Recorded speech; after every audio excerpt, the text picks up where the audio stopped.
L'enchanteresse des nombres, c'est cette grande dame, Lady Lovelace.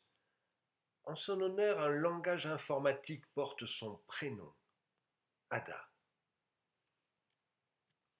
Quand Babbage écrit ses mémoires en 1864, il les dédie à Victor Emmanuel II, le tout nouveau roi de la toute récente Italie. Ce n'est pas par hasard. Ce qui s'est passé à Turin en 1840 est un des meilleurs souvenirs de sa vie. Il avait été écouté et compris par ceux qu'il appelle les fils les plus choisis de l'Italie. C'est la première fois que son travail était reconnu, et pour tout dire, une des rares fois. Parmi les fils les plus choisis de l'Italie, il y avait cet homme, Luigi Federico Menabrea.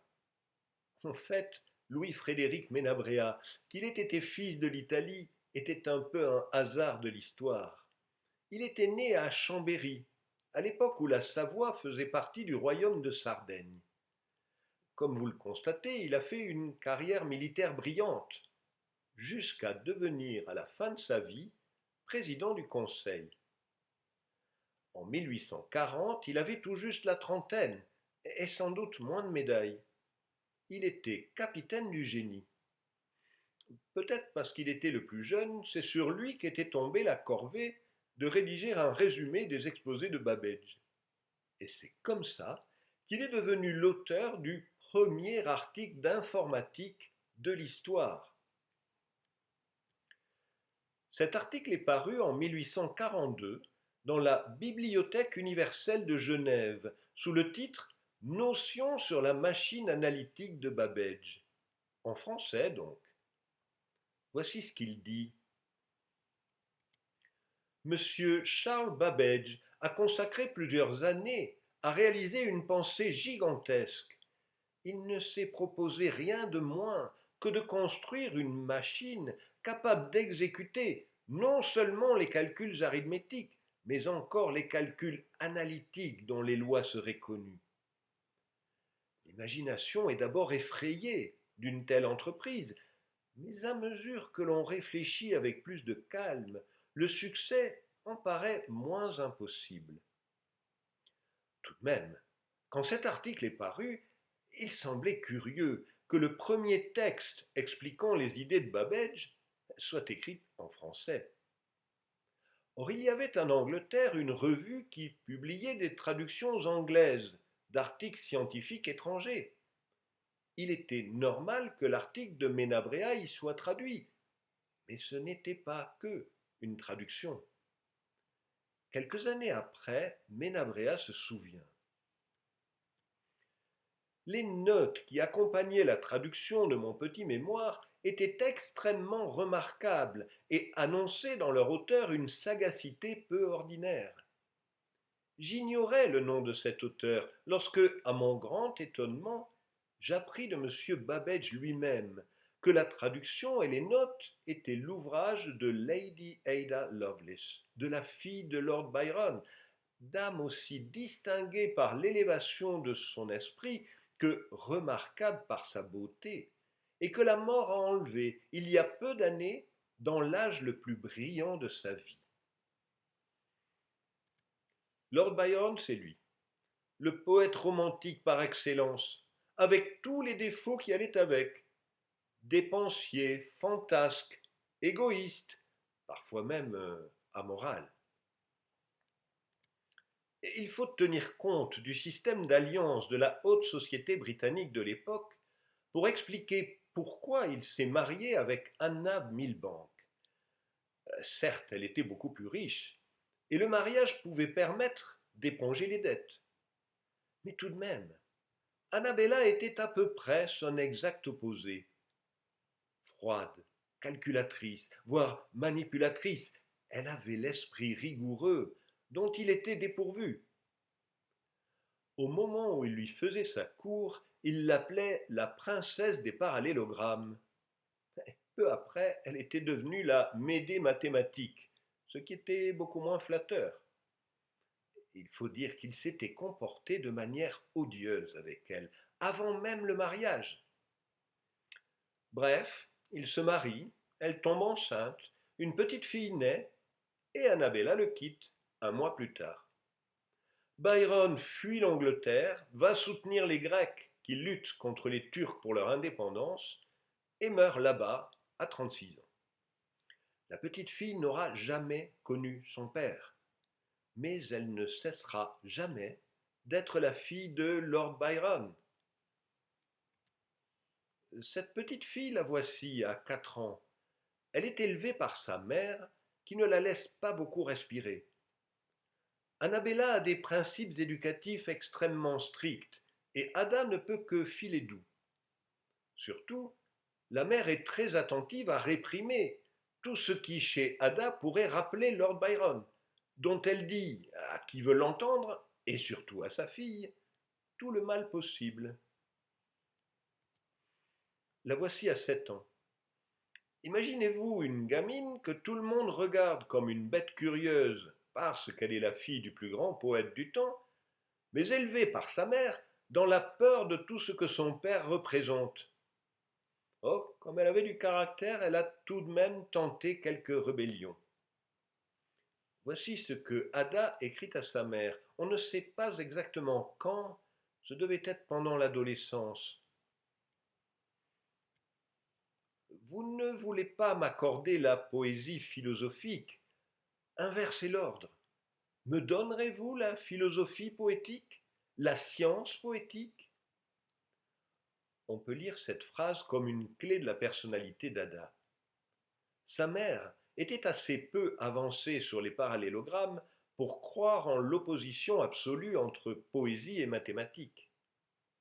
Ada, au fur et à mesure qu'elle va avancer en sciences, comprendra qu'elle peut, tout en faisant plaisir à sa mère, se réconcilier avec l'image de son père. En attendant, c'est une jeune fille de la bonne société. Comme il était obligatoire en ce temps-là, elle fait son entrée dans le monde à 17 ans et devient une jeune fille à marier. Parmi les occasions nombreuses de visites et de réceptions, il y a les dîners que donne Babbage le samedi soir.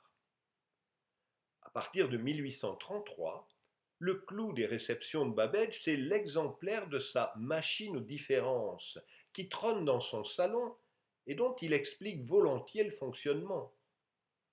La plupart des invités, dont Annabella, n'y comprennent rien. Mais Ada, elle, comprend et se passionne. Voici le témoignage d'une amie, Sophia Friend. Miss Byron, bien qu'elle soit très jeune, comprit le fonctionnement et vit la grande beauté de l'invention.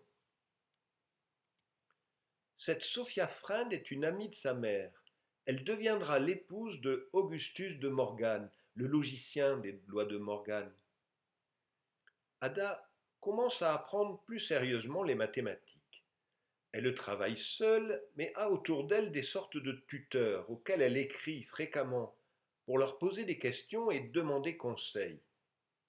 De Morgan est un de ces tuteurs. Voici ce qu'il dit de son élève.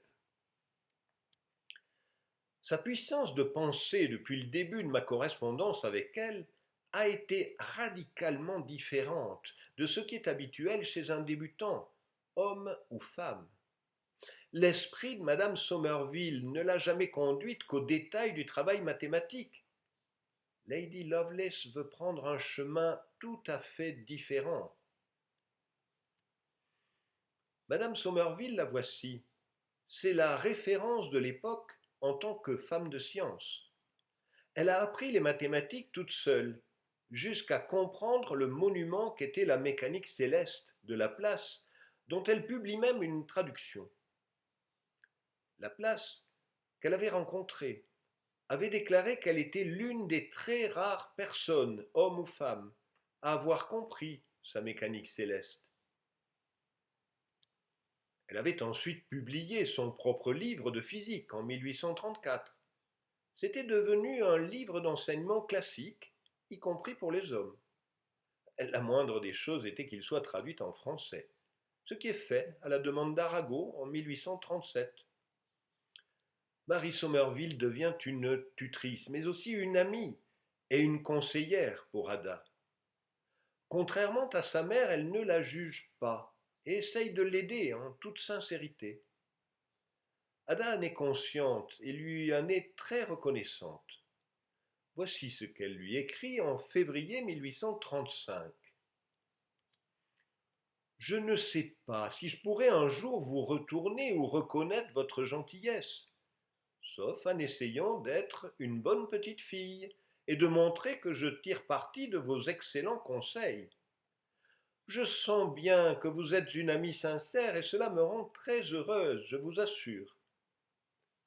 Ada a 20 ans quand elle écrit cela et Marie Somerville 55. Les réceptions, les soirées, les fêtes finissent par produire l'effet attendu. Et Ada se marie avec un certain William King, qui a 10 ans de plus qu'elle. William King devient assez vite le premier Earl of Lovelace, et donc Ada sera la comtesse de Lovelace. Pendant quelques années, elle va avoir autre chose à faire que des mathématiques. 3 enfants en moins de 4 ans. Elle continue quand même à correspondre scientifiquement et en particulier avec Babbage. Voici une lettre datée du 18 février 1840. Mon cher monsieur Babbage, avez-vous déjà vu un jeu, ou plutôt un casse-tête, appelé le solitaire? Elle décrit le jeu et puis elle dit: je l'ai fait par essai et observation, et j'y arrive maintenant à chaque fois. Mais je veux savoir si le problème peut être traduit et résolu par des formules mathématiques. Il doit y avoir un principe déterminé que j'imagine composé de propriétés numériques et géométriques, dont dépend la solution et qui peut être traduit en langage symbolique.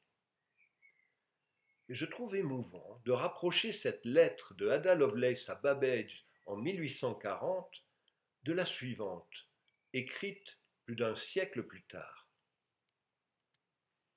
Chère Maria, j'espère que tu auras ceci avant de partir demain, car cela te donnera quelque chose à faire dans le train. C'est juste pour te dire comment faire le solitaire. L'auteur est Alan Turing. Maria, c'est une des 2 petites filles du docteur Greenbaum qui le soigne. La lettre est écrite 1 an avant que Turing se suicide. Quelque chose me dit que j'ai cassé l'ambiance. Bon, si on revenait à cette fameuse traduction de Menabrea qui a rendu Ada célèbre. Ce n'est pas qu'une traduction.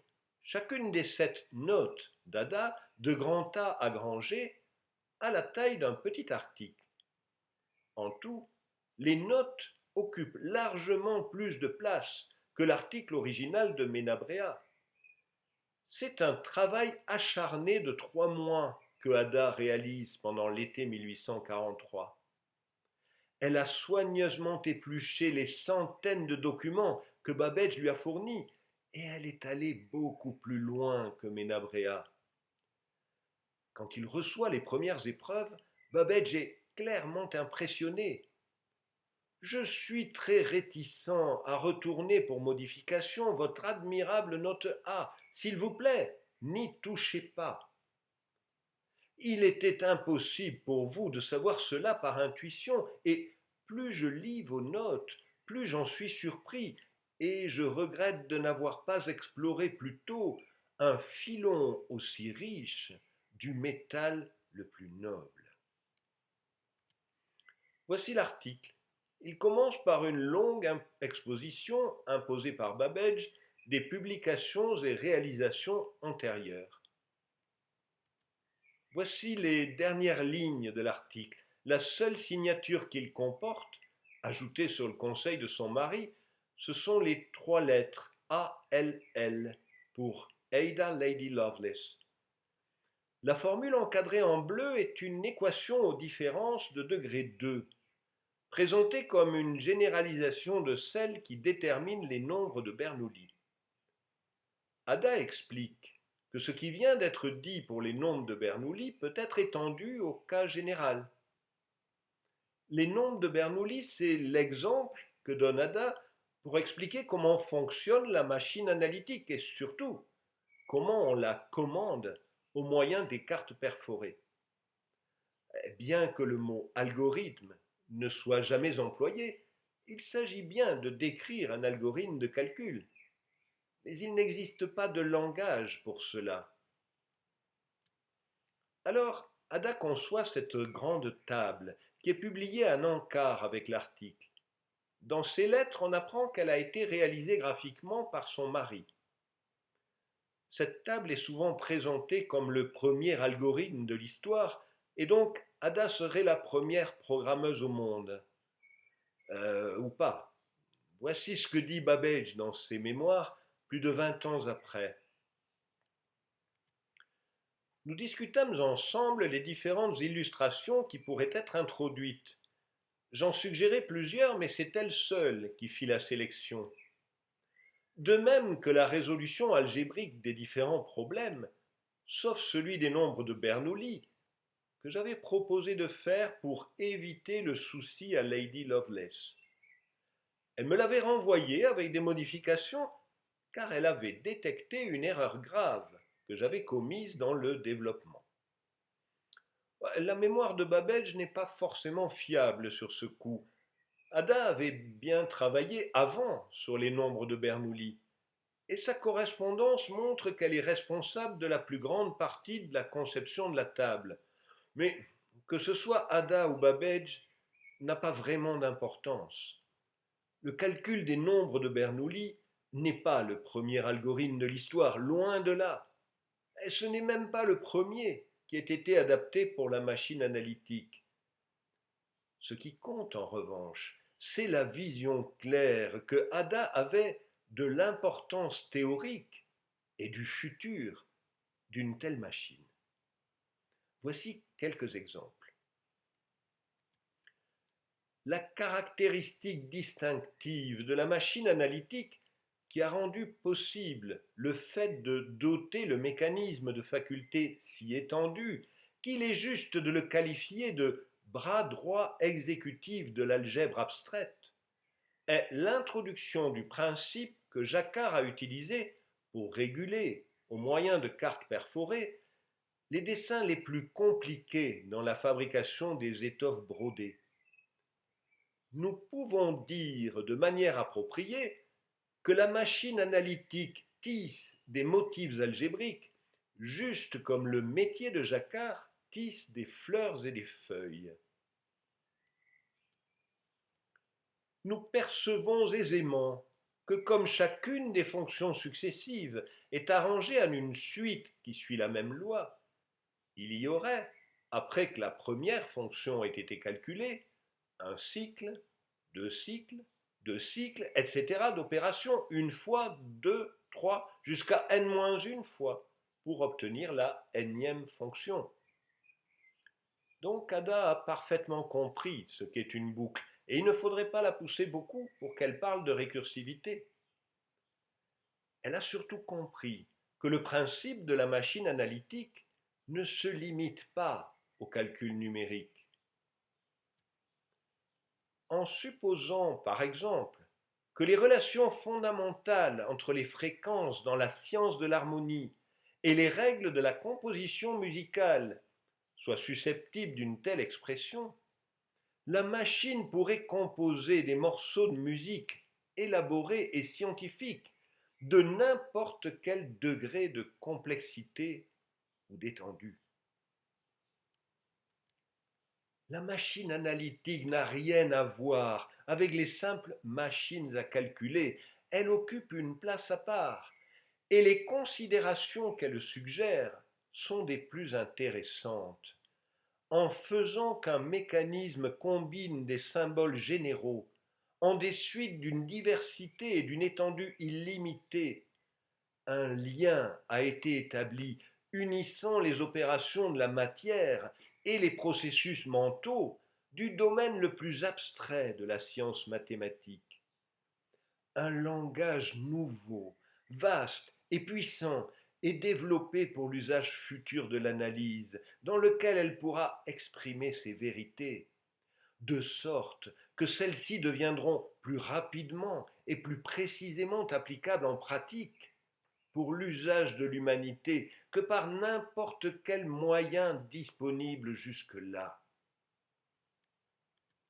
Nous n'avons pas conscience que quoi que ce soit ressemblant à ce qui a été si justement désigné par machine analytique ait jamais été proposé, ni même envisagé, comme une machine capable de penser ou de raisonner.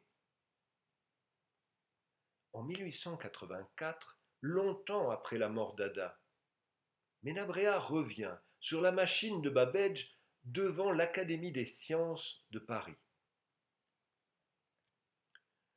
Puissent ces souvenirs que j'exhume sur la fin de ma carrière provoquer l'accomplissement d'une œuvre qui serait précieuse pour l'art mécanique, en même temps qu'un hommage rendu à la mémoire d'un homme de génie, de même qu'à celle de la noble dame qui, par son exemple, a démontré que la plus belle moitié du genre humain peut avoir, pour les hautes sciences, des aptitudes égales à celles de l'autre moitié, qui, modestement, veut bien s'appeler le sexe fort. Il aurait sûrement approuvé que l'on donne le prénom de la noble dame à un langage informatique, ne serait-ce que pour honorer la plus belle moitié du genre humain. Mais là encore, ce n'est pas le plus important. Il a fallu un siècle pour que les prophéties de l'enchanteresse des nombres se réalisent. Ça fait beaucoup, non? C'est son imagination de conte de fées, comme elle disait, qui lui a permis de voir aussi loin. Exactement ce dont sa mère ne voulait à aucun prix. Et rien que pour avoir désobéi, elle méritait bien de rester dans l'histoire. Vous ne trouvez pas?